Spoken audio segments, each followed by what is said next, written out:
Well, Diddy is upping his offer to the government. He wants out of jail right now. You know that he is still behind bars at Brooklyn MDC while he is awaiting his sentence in October. But right after he was sentenced, they tried to get out on bail. They made an offer. They said, we'd like for him to be released on $1 million bail. The judge shut that down. You ever stop and ask yourself, how does someone like Diddy, one of the richest, most powerful guys in hip-hop, end up locked in a jail cell, literally begging a judge for bail, and not over some massive trafficking ring or drug scandal, but threesomes? Yeah, you heard that right. For years, Diddy lived like a king. Private jets, million-dollar mansions, platinum albums, and a dating life straight out of a Hollywood script. The man was untouchable, but now, he's not on stage. He's not throwing parties. He's stuck behind bars. And here's what's wild. He wasn't even convicted of the worst charges. No racketeering, no sex trafficking. Just 2 counts under an old law most people don't even know still exists. The verdict is in. After 14 hours of deliberation, a jury of 8 men and 4 women who spent nearly 7 weeks listening to over 30 witnesses decided the fate of Sean Diddy Combs. Not guilty of racketeering, conspiracy, and sex trafficking, but guilty of 2 counts of transportation to engage in prostitution. So why is he still locked up? Why him, when others get to walk free on worse charges? That's what we're digging into today. Because once you start looking at the case, the history, and the people involved, it starts to feel like there's more to this than what's being said in court. Trust me, by the end of this video, you're gonna be questioning everything. Let's get into it. When the verdict came down, it sent shockwaves through Hollywood, hip-hop, and beyond. Diddy, once seen as untouchable, was found guilty of 2 counts under the Mann Act, a century-old law originally meant to combat human trafficking. But while the jury convicted him for flying male escorts across state lines for sexual purposes, they didn't find him guilty of the more explosive charges: sex trafficking and racketeering conspiracy. In most cases, that would have been a legal win, a relief, maybe even a sign he could walk free until sentencing. But not this time. Just hours after the decision, the judge slammed the door shut, denying Diddy bail completely. And that's where the confusion and speculation really began. Why was he locked up when others in similar cases walk free while they wait for sentencing? What did the judge see that the public didn't? What the Mann Act really means in 2025? To understand why Diddy's behind bars, you've got to go back over 100 years, 1910 to be exact, when the Mann Act was first signed into law. Its original purpose? To stop what was then called the immoral transport of women across state lines for illicit activities. But fast forward to 2025, and that same law is now being used to prosecute one of hip-hop's biggest names for organizing adult threesomes. Diddy's case revolves around him allegedly flying in professional male escorts, not minors, not trafficked individuals, for his longtime girlfriend as part of a swinger lifestyle. According to his legal team, it was all consensual, all between adults, and absolutely no different from modern open relationships. This is 2025, they argue, not 1910. You can't treat consensual sex work like a federal crime, but clearly the court didn't see it that way. The non-violent claim. Diddy's defense team isn't holding back. They're painting him not as a predator, but as a man with unconventional tastes. He's not dangerous, they argue, he's just kinky. According to court documents, there were no minors involved, no force, and no coercion. In fact, they claim Diddy never even engaged sexually with the escorts himself, only his partners did. It was all part of an adult, consensual swinger lifestyle. But prosecutors, and more importantly, the judge, aren't buying it. They say this isn't just about what happened in the bedroom. They're looking at Diddy's entire history, and they believe there's a pattern of control, manipulation, and violence that makes him too risky to release. So while his lawyers argue this case is about outdated morals, the court sees something far more troubling beneath the surface: the violent past that haunts him. In court, Diddy's past came back with a vengeance. One of the most damning moments, when the jury was shown the now infamous 2016 hotel surveillance footage, where Diddy was seen attacking his then-girlfriend Cassie.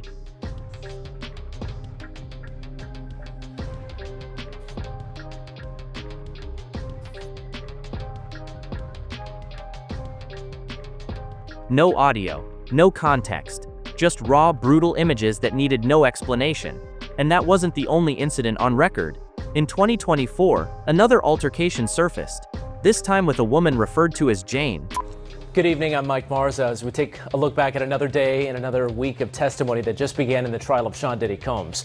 A witness going by the name Jane, back on the witness stand today, and now we are in the 5th week of this trial. We know today Jane told jurors that Combs pushed her into sex with other men. acts that she says has actually threatened her health.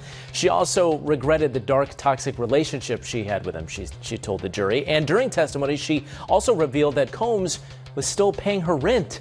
A lot to unpack today. Darla Miles was inside court and has this recap. And in just a moment, we're going to hear from ABC News legal contributor Bernarda Villalona to dig a little bit deeper into everything that unfolded. Diddy's own legal team didn't deny the violence. Instead, they claimed Jane had provoked him, insisting it was a one-time incident blown out of proportion. Their argument: since his split from Cassie, he's been mostly non-violent, especially since 2018.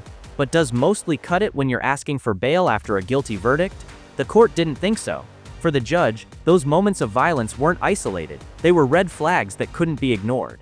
A $50 million bail package. In a last-ditch effort to get Diddy out before sentencing, his legal team pulled out the big guns, offering up a massive $50 million bail package. The deal? It's secured by his luxurious Florida estate and backed by 3 wealthy allies who vouched for his financial and personal responsibility. But money alone wasn't the pitch. Diddy's lawyers also laid out a strict list of conditions: full home detention, GPS monitoring, regular mental health and substance abuse checkups, surrendering his passport, and even round-the-clock private security. In short, they painted a picture of a man who would be completely locked down just in a mansion instead of a jail cell. The message was clear. He's not a threat. He's not going anywhere, and we'll put every safeguard in place to prove it. But the court still wasn't convinced. Prosecutors pushed back. Despite the massive bail offer, prosecutors aren't budging, and their reasoning cuts deeper than just dollars. This isn't about money, they argued, it's about safety. They believe Diddy's influence, wealth, and long-standing connections could easily be used to intimidate witnesses or disappear altogether. The fear isn't just that he might flee, it's that he could tamper with the case while out on the outside.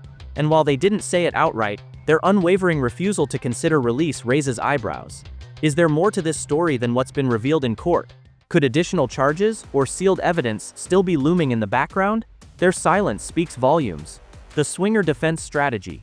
Diddy's legal team is leaning heavily on a modern-day defense. Everything was consensual, everything was adult, and nothing was hidden. They argue that hiring male escorts for your girlfriend isn't illegal, it's just unconventional. In their eyes, this was a private lifestyle choice between consenting adults, not a criminal enterprise.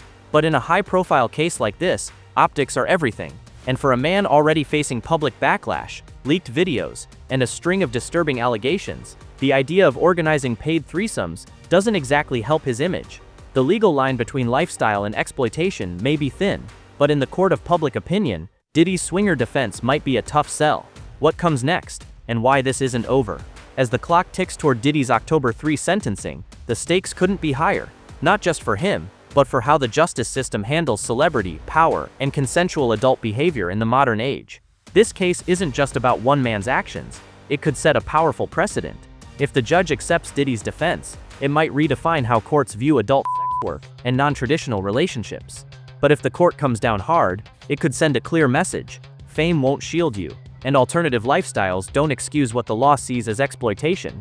Now the question lingers: will the judge grant leniency, or turn Diddy into a cautionary tale for the entire industry? Either way, this story is far from over. In a world where fame once acted like a bulletproof shield, protecting powerful men from the fallout of their actions, Diddy now stands as a stark reminder that the spotlight can cut both ways. The same celebrity status that once made him untouchable may now be the very thing sealing his fate. As the October 3 sentencing approaches, all eyes are on the courtroom, not just to see what happens to Diddy, but to find out what kind of message the justice system is ready to send. Will the judge go lenient, or make an example out of him? One thing's for sure, this decision could shake more than just Diddy's world. If you want to stay updated as this story unfolds, make sure to subscribe and turn on notifications. Drop a comment below. Do you think Diddy deserves bail, or is the judge right to keep him locked up? Like this video if you found it eye-opening, and we'll see you in the next one.